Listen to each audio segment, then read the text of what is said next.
কারণ শিক্ষানীতি পরিবর্তনের কথা আসছেই বা কেন? স্বাধীনতার 50 বছর পার হয়ে গেছে, বেশিরভাগ মানুষ মুসলিম, আমরা মুসলিম পরিবারের সন্তান। তো এখানে শিক্ষানীতি থাকবে মুসলমানদের অনুকূল, এটাই স্বাভাবিক। কিন্তু এখানে পরিবর্তন, সংস্কার এগুলোর কথা আসছেই বা কেন? তার মানে এখানে শুরু থেকে দার্শনিক একটা সমস্যা আছে, ফিলোসফিক্যাল সমস্যা। সেটা হচ্ছে যে আমরা এখানে, ওই যে ভাই একটা কথা বলেন একটু আগেই, যে আমরা পশ্চিমাদেরকে আমাদের রোল মডেল মনে করছি আর কি। তো এখানে মূল সমস্যাটা হচ্ছে যে আমরা পশ্চিমাদের দাসত্ব, এখানে একটা শুধু শিক্ষাক্ষেত্রের দাসত্ব না, আমরা এখানে পুরো তাদের দর্শনগুলোকে কপি করছি। এবং আমরা মৌলিক কয়েকটা পয়েন্টে এখন একমতে পৌঁছাতে পারি নাই পুরো জাতি, যে আল্লাহ রব্বুল আলামিন আমাদের সৃষ্টিকর্তা।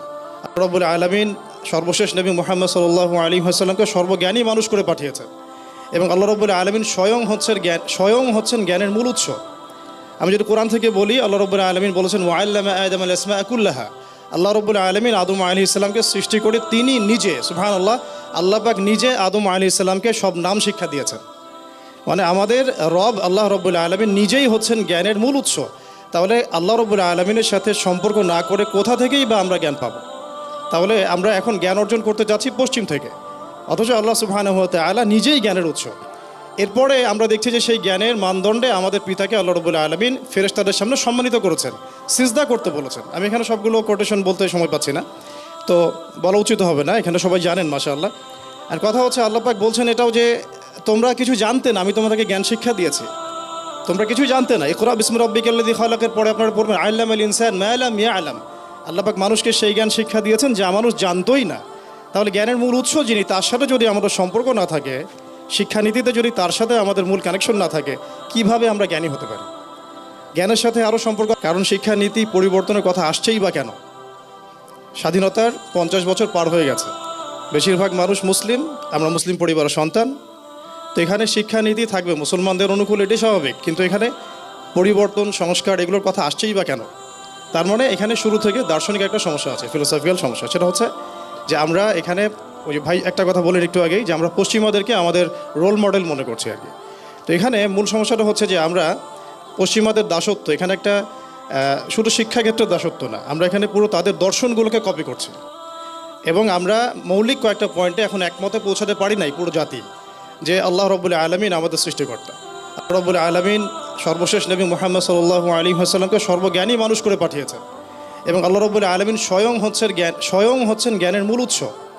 আমি যদি কোরআন থেকে বলি, আল্লাহ রব্বুল আলামিন বলেছেন ওয়াল্লামা আদম আল আসমাআ কুল্লাহা। আল্লাহ রব্বুল আলামিন আদম আলাইহিস সালামকে সৃষ্টি করে তিনি নিজে, সুবহানাল্লাহ, আল্লাহ পাক নিজে আদম আলাইহিস সালামকে সব নাম শিক্ষা দিয়েছেন। মানে আমাদের রব আল্লাহ রব্বুল আলামিন নিজেই হচ্ছেন জ্ঞানের মূল উৎস। তাহলে আল্লাহ রব্বুল আলামিনের সাথে সম্পর্ক না করে কোথা থেকেই বা আমরা জ্ঞান পাবো? তাহলে আমরা এখন জ্ঞান অর্জন করতে যাচ্ছি পশ্চিম থেকে, অথচ আল্লাহ সুবহানাহু ওয়া তাআলা নিজেই জ্ঞানের উৎস। এরপরে আমরা দেখছি যে সেই জ্ঞানের মানদণ্ডে আমাদের পিতাকে আল্লাহ রব্বুল আলামিন ফেরেশতাদের সামনে সম্মানিত করেছেন, সিজদা করতে বলেছেন। আমি এখানে সবগুলো কোটেশন বলতে সময় পাচ্ছি না, তো আমাদের জন্য এখন প্রবলেমটা যেহেতু আমরা ফাইন্ড আউট করতে পেরেছি, সমস্যার সলিউশনটা কি?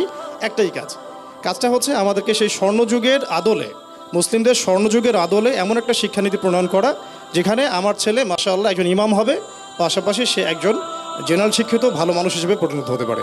যেমন আপনারা যদি একটা প্রশ্ন থ্রো করেন, যে কোনো মসজিদ ইমামকে আপনারা যদি দেখেন, 80% ইমামকে আপনি ইংরেজিতে একটা ইসলামিক স্পিচ দিতে শুনবেন না হয়তো বা। কেন পারবেন না তিনি? আবার একই সাথে কোনো পলিটিশিয়ানকে আপনি দেখছেন না, ইল্লা মাশাআল্লাহ, আল্লাহ যদি চান তাহলে হতে পারে, কেউ নামাজের ইমামতি করতে পারছেন না। তাহলে সমস্যাটা কিন্তু আমি নিজেই সমস্যার একটা রোল মডেল। ধরেন আমি একজন জেনারেল ব্যাকগ্রাউন্ডের মানুষ, আমি 15-20 বছর পড়াশোনা করেছি। এখন 15-20 বছর পড়াশোনা করার পরে আমি কোরআনটুকু তেলাওয়াত করতে পারছি না, আমি 10টা হাদিস বলতে পারছি না, 10টা সূরা অনুবাদ করতে পারছি না। তাহলে প্রবলেমটা তো আমরা নিজেরাই। প্রবলেমের যে শেকড় বা প্রবলেমের যে একটা দৃষ্টান্ত, এটা আমরা নিজেদের দিকে তাকালেই বুঝতে পারবো। একই সাথে আমরা যদি দেখি মাদ্রাসা ব্যাকগ্রাউন্ডের অনেক মানুষ, তাদেরকে যদি আপনারা জিজ্ঞাসা করি যে ইকোনমিক্সের এই বিষয়গুলো বোঝেন কিনা, জিওপলিটিক্সের এই বিষয়গুলো বোঝেন কিনা, দেখা যাবে মেজরিটি সংখ্যকই এই বিষয়গুলো বুঝতে পারছে না। তাহলে প্রবলেম কিন্তু স্পষ্ট। প্রবলেমটা কি? তাহলে প্রবলেমটা হচ্ছে শিক্ষার মেরুকরণ। আমাদের এখানে চলছে একটা দ্বিমুখী শিক্ষার একটা মেরুকরণ চলছে। শিক্ষা ব্যবস্থা একমুখী না, এটা মেরুকরণ। যারা মাদ্রাসা ব্যাকগ্রাউন্ডে পড়াশোনা করছে তারা জেনারেল শিক্ষার অনেকটাই শিখছে না, অনেকটাই অল্প কিছু শিখছি, কিন্তু এটা এই ওয়ার্ল্ডকে ডিল করার জন্য মোটেও যথেষ্ট না। আবার যারা আমরা মাদ্রাসা শিক্ষায় শিক্ষিত হচ্ছি, জেনারেল শিক্ষায় শিক্ষিত হচ্ছি, তাদেরকে দেখা যাচ্ছে পেটে বোম মারলেও একটা হাদিস বের করতে পারছে না। পেটের মধ্যে একটা যদি বোমা ফেলেন, একটা হাদিস এবারও সহ সে বলতে পারছে না। আমরা নিজেরাই কিন্তু এখানে এক্সাম্পল, অনেকেই এটা ভুক্তভোগী আমরা।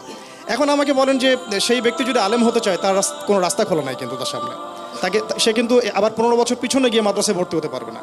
তাহলে সলিউশনটা এখানেই ছিল যে আমরা যদি এই দ্বিমুখী শিক্ষা ব্যবস্থাটাকে একমুখী করতে পারি, বা এখানে যে ত্রুটিগুলো আছে উভয়মুখী ত্রুটি, এটাকে যদি সংস্কার করতে পারি, প্রবলেম সলভ হয়ে যায়। অ্যান্ড এই প্রবলেম সলভটা সবচেয়ে শ্রেষ্ঠ একটা মাধ্যম হচ্ছে রাষ্ট্র। যদি রাষ্ট্র চায় এবং রাষ্ট্রের যদি একটা এর প্রতি সুদৃষ্টি থাকে, এই কাজটা আমার মনে হয় যে 80% ডান, সহজ হয়ে যায়।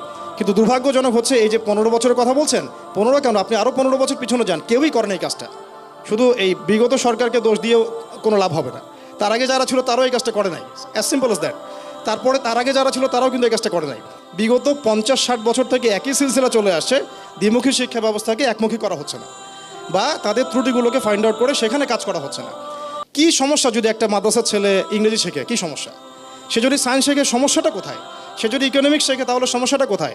আমি কয়েকদিন পরে ইনশাআল্লাহ দাওরা হাদিস পরীক্ষা দিব। আমি বিশ্বাস করেন এখনও দাওরা হাদিস পরীক্ষা দিতে পারি না। আমি দাওরা হাদিস পরীক্ষা দিতে যাচ্ছি, কিন্তু এর পরে আমি কোন ফ্যাকাল্টিতে যাব? কয়টা দাওরা হাদিস প্রতিষ্ঠানে পাশ করার পরে আমাদের ভাইরা কতজন ইসলামিক ইকোনমিক্সে পড়াশোনা করছেন, ইসলামিক ফাইন্যান্স নিয়ে কয়জন পড়াশোনা করছেন, কয়জন ইসলামিক জিও পলিটিক্স নিয়ে পড়াশোনা করছেন? তাহলে আমরা কীভাবে বহির্বিশ্বে গিয়ে ইসলামের দাওয়াতটা দিব কীভাবে? তাহলে প্রত্যেকটা জায়গাতেই কিছু না কিছু ত্রুটি আছে। আবার আমাদের এই যে জেনারেল শিক্ষিত ভাইরা, তারা যারা এই যে মাস্টার্স পর্যন্ত পড়ছেন, বিশ্বাস করেন এরপরে তারা গিয়ে ইসলামিক মক্তবের পড়াশোনাটাও করতে পারছেন না।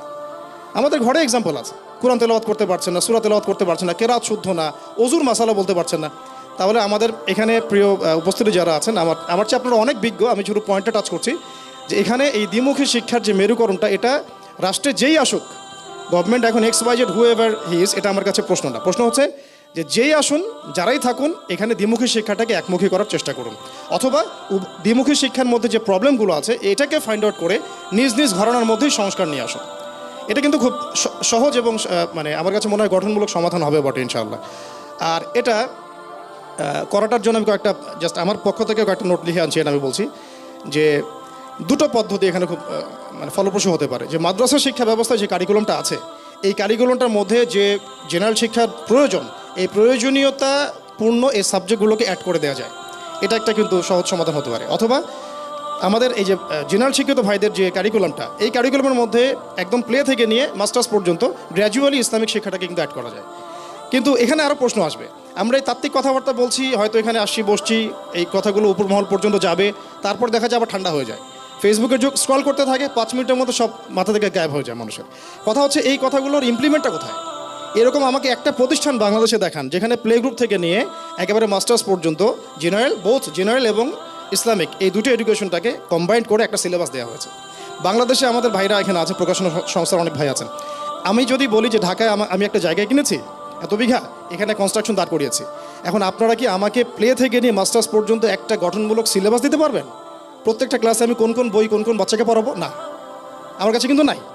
কোন কোন ক্লাসে আমি কোন কোন বই কোন কোন বাচ্চাকে, কোন সেমিস্টারে কী পড়াবো, কোনো গঠনমূলক সিলেবাস কিন্তু নাই। মালয়েশিয়াতে আছে, সৌদি আরবে আছে, ইউনাইটেড কিংডমে আছে, ইভেন অস্ট্রেলিয়াতে আছে।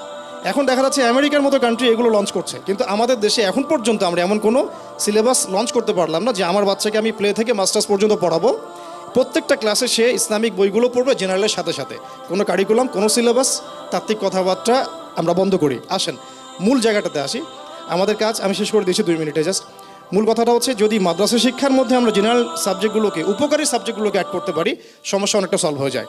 আরেকটা হচ্ছে, যদি আমরা এই ইসলামিক কারিকুলামের মধ্যে উপকারী জেনারেল শিক্ষাগুলোকে অ্যাড করতে পারি, সমস্যা আরেকটা হাত ঠিক হয়ে যায়। আর যদি এই দুটো আমরা রাষ্ট্রীয়ভাবে করতে না পারি, তাহলে অন্তত পক্ষে আমাদের মতো যারা শিক্ষা নিয়ে চিন্তা করি, আমাদের প্রজন্মের ভবিষ্যৎ নিয়ে আমরা চিন্তিত, তাদের উচিত হবে অ্যাটলিস্ট বেসরকারিভাবে এমন কিছু প্রতিষ্ঠান প্রণয়ন করা বা প্রতিষ্ঠা করা, যেখানে ফ্রম দ্য ভেরি বিগিনিং একদম মাস্টার্স পর্যন্ত আমাদের ছেলেরা যেন জেনারেল এবং ইসলামিক শিক্ষাটাকে একসাথে পায়। যদি এটা করতে পারি আমরা, আজকে রেজাল্ট না পেলেও ইনশাআল্লাহ আমরা আগামী 20 বছর পরে ইনশাআল্লাহ এমন একটা প্রজন্ম পাবো, যে প্রজন্মের ছেলেরা ইনশাআল্লাহ পাইলটও হবে, প্লাস হাফেজও হবে, তাফসিরও করবে ইনশাআল্লাহ। এগুলো তাত্ত্বিক কথা না, আমি যেটা বললাম এই যে স্বপ্নটার কথা, এটা তাত্ত্বিক কথা না, এটা ইসলামের স্বর্ণযুগে হয়ে আসছে। এমন কোন ইমাম ছিলেন না যিনি একাধারে হাফেজ, দার্শনিক, আপনার আলেম, তাফসির কারক, মুহাদ্দিস এমন ছিলেন না। প্রত্যেকটা জ্ঞানতাত্ত্বিক শাস্ত্রে দক্ষ ছিলেন। এই যুগটা কিন্তু আমরা পার করে আসছি। লাস্ট 200 বছর 300 বছর আমরা যা দেখছি এটা আমাদের চোখের সামনে মনে হচ্ছে এটাই বাস্তব। আসলে আপনারা যদি সালাফদের যুগগুলো দেখেন, উমাইয়াদের খেলাফত দেখেন, আব্বাসীয় খেলাফত দেখেন, বাগদাদের সেই শাসনগুলো দেখেন, দেখবেন যে এই এই জ্ঞান বিজ্ঞানের সূতিকাগার আমরাই করে দিয়েছি। তাই আমি যে কথাগুলো বলছিলাম যে এগুলো জাস্ট তাত্ত্বিক কথাবার্তার মধ্যে রাখলে হবে না, প্র্যাকটিক্যালি ইমপ্লিমেন্ট করতে হবে। আল্লাহ পাক যেন ওই কাজটা আমাদের করে দেখানোর তৌফিক দান করেন। আমরা এটা দোয়া করছি আজকে এখান থেকে যে আল্লাহ পাক আমাদেরকে যেন করে দেখানোর তৌফিক দান করেন, যে এমন কিছু শিক্ষা প্রতিষ্ঠান এবং শিক্ষা সিস্টেম আমরা চালু করতে পারি যেখানে আমার ছেলে দ্বিমুখী শিক্ষার মেরুকরণ থেকে বেরিয়ে ইসলামী শিক্ষাকে বুকে ধারণ করে ইনশাআল্লাহ কোরআন এবং হাদিসকে হাতে নিয়ে এই বিশ্বকে চ্যালেঞ্জ করতে পারবে ইনশাআল্লাহ। আল্লাহ পাক আমার সন্তানদেরকে কবুল করেন, আমিন।